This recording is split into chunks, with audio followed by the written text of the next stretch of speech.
Assalamualaikum warahmatullahi wabarakatuh. Ada satu ibadah yang menjadi impian banyak umat muslim. Ibadah yang penuh makna dan pelajaran hidup, yaitu ibadah haji.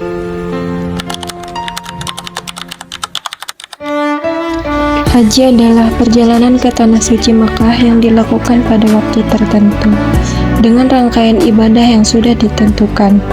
Bukan sekadar perjalanan jauh, tetapi perjalanan spiritual yang mengajarkan kerendahan hati, persatuan, dan penyerahan diri kepada Allah. Ibadah haji dimulai dengan ihram, keadaan suci yang menandai bahwa seseorang siap menjalankan rangkaian ibadahnya. Di momen ini, setiap jamaah meninggalkan hal-hal duniawi, mengingat bahwa di hadapan Allah semua sama. Setelah itu ada tawaf, yaitu mengelilingi Ka'bah sebanyak 7 putaran. Gerakan ini menjadi simbol bahwa hidup seorang muslim selalu berpusat kepada Allah. Kemudian ada sa'i, berjalan antara Bukit Safa dan Marwah. Amalan ini mengikuti jejak perjuangan Hajar yang mengajarkan keteguhan, usaha, dan keyakinan kepada pertolongan Allah. Puncaknya adalah wukuf di Arafah. Disinilah para jamaah berdiri, berdoa, dan merenungi perjalanan hidup mereka. Banyak yang menyebutnya sebagai momen paling mendalam dalam ibadah haji. Terakhir, ada rangkaian seperti melempar jumroh, mencukur rambut, lalu tawaf wada sebagai penutup. Setiap tahapan membawa maknanya masing-masing, seakan mengajak jamaah kembali dengan hati yang lebih bersih dan penuh rasa syukur.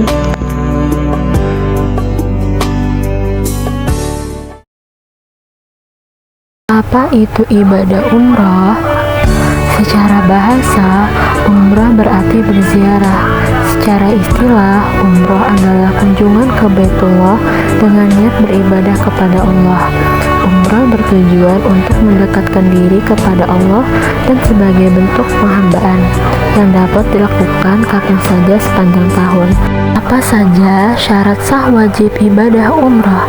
Yang pertama, beragama Islam atau Muslim. Kedua, mukallaf, dewasa dan berakal. Ketiga, mampu. 4, merdeka dan bebas dari gangguan di perjalanan. Apa saja rukun umroh? Yang pertama, niat dan memakai ihram.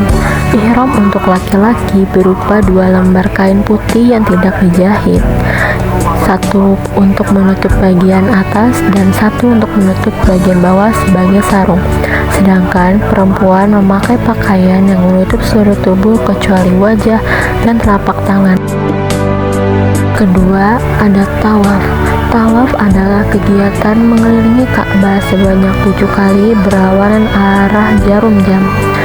Tawaf memiliki makna penghambaan kepada Allah Subhanahu wa Ta'ala, persatuan umat Islam, ketaatan dan kepatuhan, dan kesadaran akan kebesaran Allah.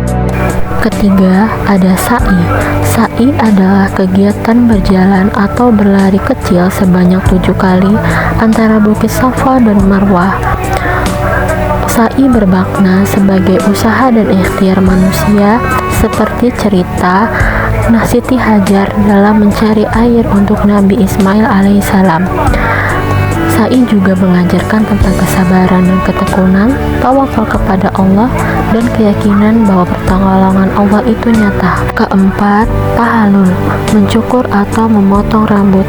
Tahallul adalah menuntaskan ihram dengan mencukur rambut. Bagi laki-laki dianjurkan sampai habis, tapi boleh memotong sebagian rambut. Bagi perempuan disunahkan untuk sebagian kecil rambut sebagai simbol penyempurnaan umroh. 5. Tertib. Semua rukun dilakukan secara berurutan, dimulai dari niat ihram, tawaf, sa'i, dan tahallul. Jika tidak dilakukan atau tidak sesuai, maka umrohnya tidak sah. Apa saja wajib umroh? Jika salah satu dari kewajiban ini tidak dilakukan, maka umroh tetap sah, tetapi harus membayar dam atau denda. Yang pertama, ihram dari mikat. Mikat adalah lokasi-lokasi tertentu yang harus dipatuhi oleh jemaah umrah untuk memulai ihram. Setiap jemaah umrah harus memastikan bahwa mereka telah melewati mikat sebelum memulai memakai pakaian ihram dan berniat untuk umrah. 2. Menjauhi dari hal-hal yang dilarang.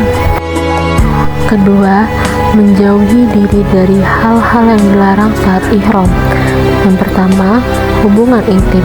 Kedua, memakai pakaian berjahit. 3. Memotong rambut atau kuku.